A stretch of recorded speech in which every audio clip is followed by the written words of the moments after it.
नमस्कार दोस्तों, मैं अनिल कुमार, सहायक आचार्य राजनीति विज्ञान। आज की इस वीडियो में हम पाश्चात्य राजनीतिक विचारक सेंट थॉमस एक्विनास के बारे में पढ़ेंगे। सबसे पहले हम उसका जीवन परिचय जानेंगे ताकि पृष्ठभूमि को जान करके हम उनके विचारों को समझ सकें।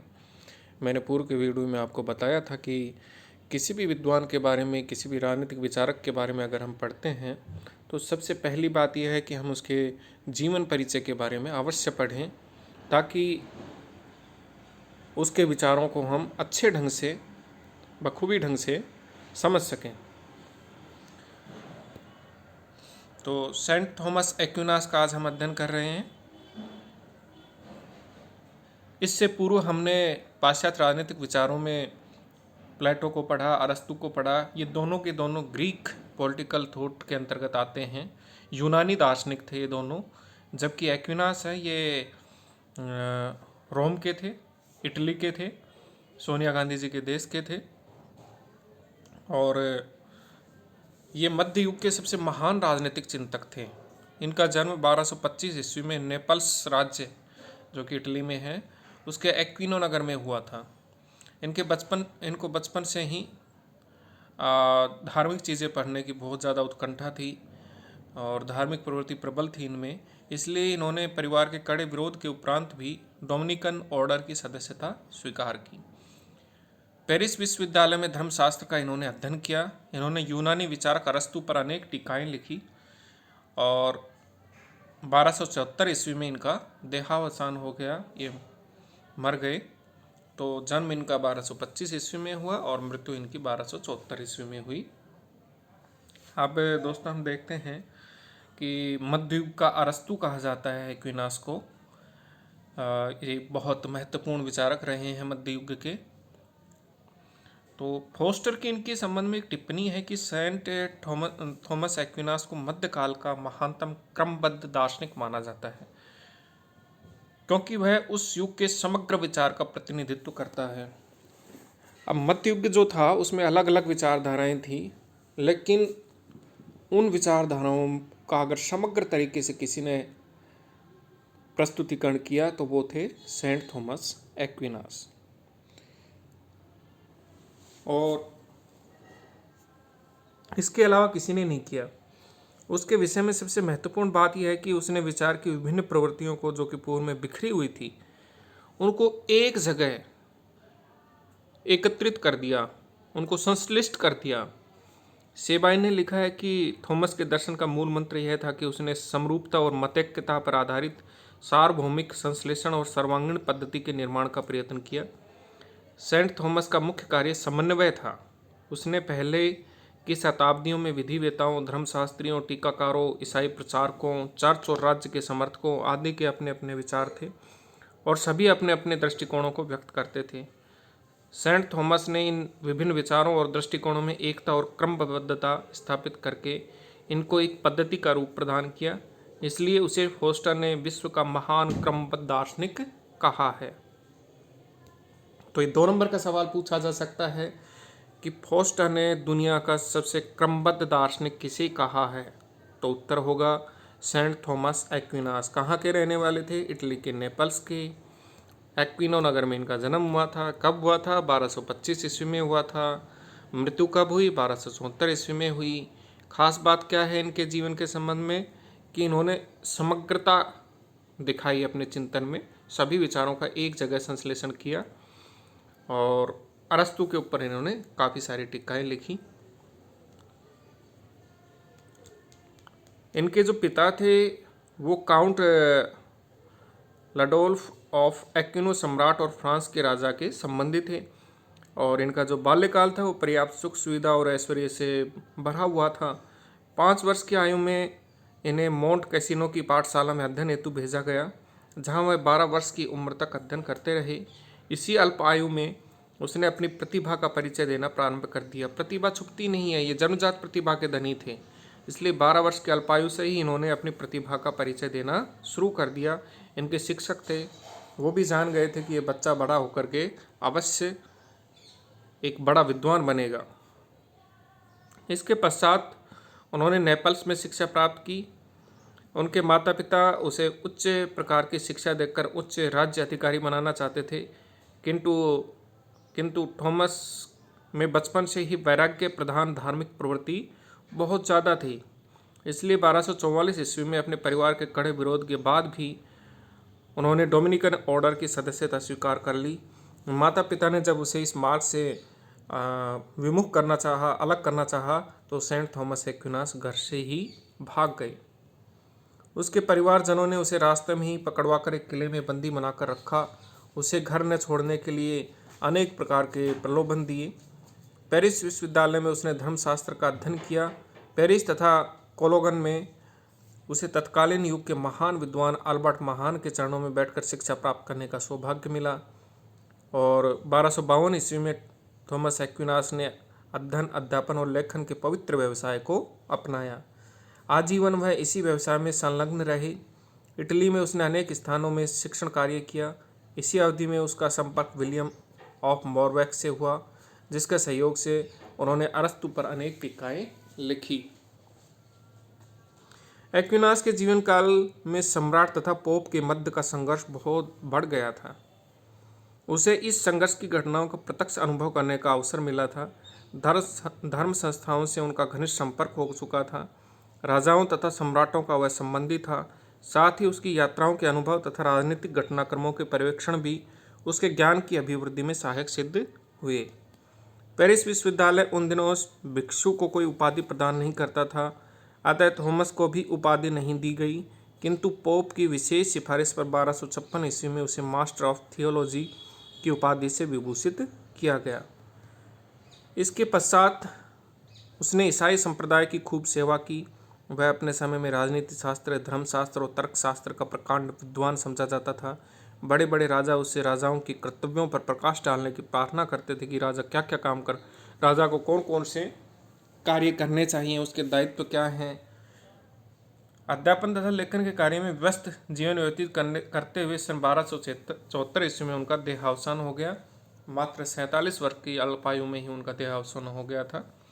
14वीं शताब्दी के प्रथम चरण में जॉन 22वें ने उसे ईसाई धर्म के संतों में प्रतिष्ठित स्थान प्रदान किया। 16वीं शताब्दी में पायस पंचम ने उसे डॉक्टर ऑफ द चर्च की उपाधि प्रदान की।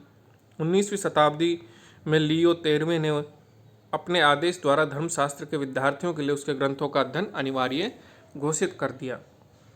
इनकी जो प्रमुख रचनाएं हैं वो हैं लगभग 60 के करीब हैं, लेकिन हमें मेन ध्यान रखनी है, जैसे कि एथिक्स है, पॉलिटिक्स है, सुम्मा थियोलॉजी है, ऑन किंगशिप है, to the king of Cyprus है, और सुम्मा कंट्रा जेंटाइल्स है, रूल ऑफ प्रिंसेस है। इनमें भी सबसे जो फेमस है वो सुम्मा थियोलॉजी है, सुम्मा कंट्रा जेंटाइल्स है। राजनीति शास्त्र संबंधी उनके जो विचार हैं वो हमें एथिक्स नाम की पुस्तक तथा पॉलिटिक्स की टीकाओं में मिलते हैं। इन टीकाओं का रचनाकाल 1270 से 1272 ईस्वी का माना जाता है। अरस्तु ने इन ग्रंथों की टीकाएं उसके समकालीन युग के में अन्य विद्वानों ने भी लिखी है, किंतु उन सबसे भिन्न संत थॉमस एक्विनास की टीकाओं की सबसे बड़ी विशेषता यह रही कि उसने अन्य टीकाकारों से भिन्न यह सराहनीय प्रयास किया कि अरस्तु के वाक्यों को जो कत्यों प्रयुक्त करते हुए ईमानदारी के साथ उनकी टीका की। इसलिए अरस्तु के ग्रंथों के टीकाकार के रूप में वह आज भी महानतम टीकाकार माना जाता है। सुम्मा थियोलॉजी ग्रंथ में संत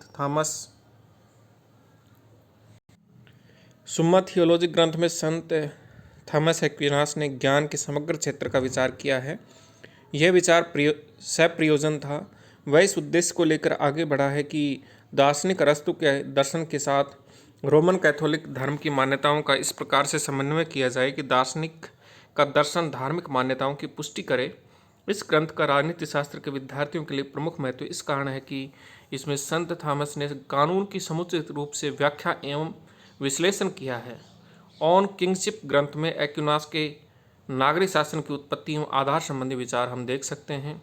राजतंत्र तथा उसकी तुलनात्मक श्रेष्ठता, शासन की मर्यादाएं, धार्मिक शासन की नागरिक शासन से तुलनात्मक सर्वोच्चता आदि कुछ महत्वपूर्ण विषयों पर इसमें प्रकाश डाला गया है। फोस्टर के शब्दों में एक्विनास विश्व के महानतम व्यवस्थित दार्शनिकों में से एक था। उसका कार्य उस सब को साथ साथ रखना था जो कि पहले अलग अलग पड़ा हुआ था और जो पहले कम या अधिक रूप से टुकड़े टुकड़े में था, उसमें एक एक्विनास ने उन सबको मिला करके एक सुंदर भवन का निर्माण कर दिया।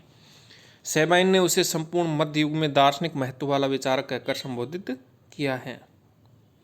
मध्यकाल के दार्शनिकों ने संत थॉमस एक्विनास का स्थान सर्वोपरि इसलिए है क्योंकि उसने अनेक परस्पर विरोधी तत्वों और सिद्धांतों में समन्वय स्थापित करके उन्हें एक पद्धति का रूप प्रदान करने का प्रयास किया है।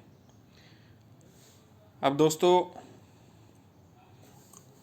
रचनाएं जो थी उनकी सुम्मा थियोलॉजिया, सुम्मा कैंट्रोजेंटाइल्स, एथिक्स, पॉलिटिक्स, ऑन किंगशिप, ये महत्वपूर्ण है, आपको इन्हें याद करना है।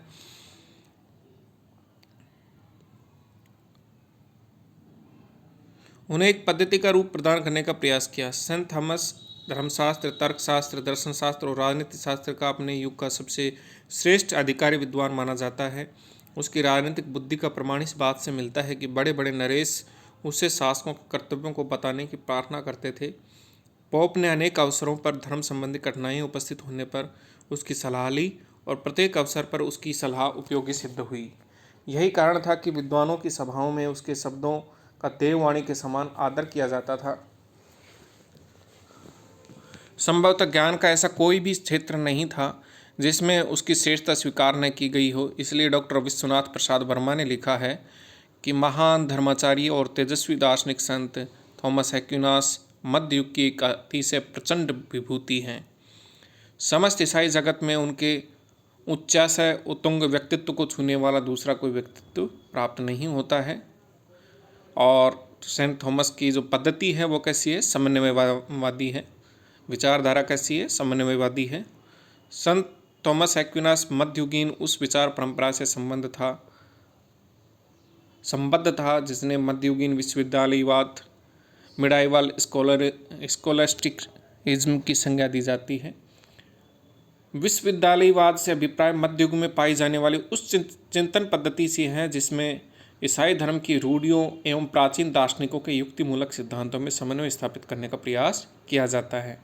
एक्विनास का विशेष महत्व इस बात में है कि उसने दो पुराने आचार्यों अरस्तु और ऑगस्टाइन के दर्शनशास्त्र तथा धर्मशास्त्र के परस्पर विरोधी सिद्धांतों में एकता स्थापित की। अरस्तु विवेक पर जोर देते हैं, रीजन पर जोर देते हैं, जबकि दूसरी तरफ ऑगस्टाइन है वो विश्वास यानी फेथ पर ज़्यादा जोर देते हैं। एक्विनास अरस्तु की बातों को सही मानते हुए भी अंतिम सत्य नहीं मानता था। वह यह समझता था कि ईसाई धर्म द्वारा प्रतिपादित सत्य उस ज्ञान को पूरा करने वाला है। उसने प्राचीन यूनान की बुद्धिवादी विचारधारा का ईश्वरीय ज्ञान पर बल देने वाली ईसाई विचारधारा के साथ समन्वय किया। उसने यूनान के बुद्धिवाद तथा ईसाई धर्म की श्रद्धा का समन्वय किया। उसने समन्वयवादी प्रयास से राजनीति शास्त्र का एक नए रूप में जन्म हुआ। उसने अरस्तु की राजनीति को सिसरो, ऑगस्टाइन और बाइबल के विचारों से मिलाकर उसका कायाकल्प कर दिया। गैटल के शब्दों में उसने विवेक तथा विश्वास में समन्वय बिठाने तथा चर्च के सिद्धांतों का क्लासिक विद्या के पुनरुत्थान से प्रकाश में आए तर्कसंगत अधर्मी दर्शन से तालमेल बैठाने का प्रयास किया। तो ये दोस्तों हमने पढ़ा सेंट थॉमस एक्विनास का जीवन परिचय। सबसे महत्वपूर्ण जो बात इसमें निकल के आती है उनकी वो है समन्वयवादी सोच और प्रमुख रचनाएं, उनका जीवन काल। तो इनका हमने अध्ययन इसमें किया है। उनकी रचनाओं के संदर्भ में दोस्तों हम देखें तो सबसे महत्वपूर्ण मैंने बताया सुम्मा थियोलॉजी है, और उसके बाद एथिक्स में उन्होंने राजनीति शास्त्र संबंधी विचार उन्होंने प्रस्तुत किए हैं। पॉलिटिक्स में भी टीकाएं लिखी गई हैं, और इसके अलावा सेंट थॉमस एक्विनास हैं, उनका एक राजनीतिक दर्शन भी महत्वपूर्ण है। उन्हें मध्ययुग का अरस्तु कहा जाता है। राज्य संबंधी उनके विचार हैं, शासन प्रणालियों का वर्गीकरण है, और शासक के जो कर्तव्य हैं, सरकार के कार्य हैं, उनके ऊपर भी उन्होंने विस्तृत रूप से प्रकाश डाला है। और जैसा कि बताया गया कि तत्कालीन समय के जो शासक होते थे, राजा महाराजा होते थे, वो सेंट थॉमस एक्विनास के पास आते थे और निवेदन करते थे कि उन्हें उनके कर्तव्य के बारे में व्याख्यान दिया जाए, बताया जाए। संपत्ति के संबंध में भी और दासता के संबंध में भी उन्होंने अपने विचार प्रस्तुत किए। कानून और राज्य तथा चर्च के संबंध में भी उन्होंने अपने विचार प्रस्तुत किए हैं, जिनका अध्ययन हम आगामी वीडियोज़ में करेंगे। धन्यवाद।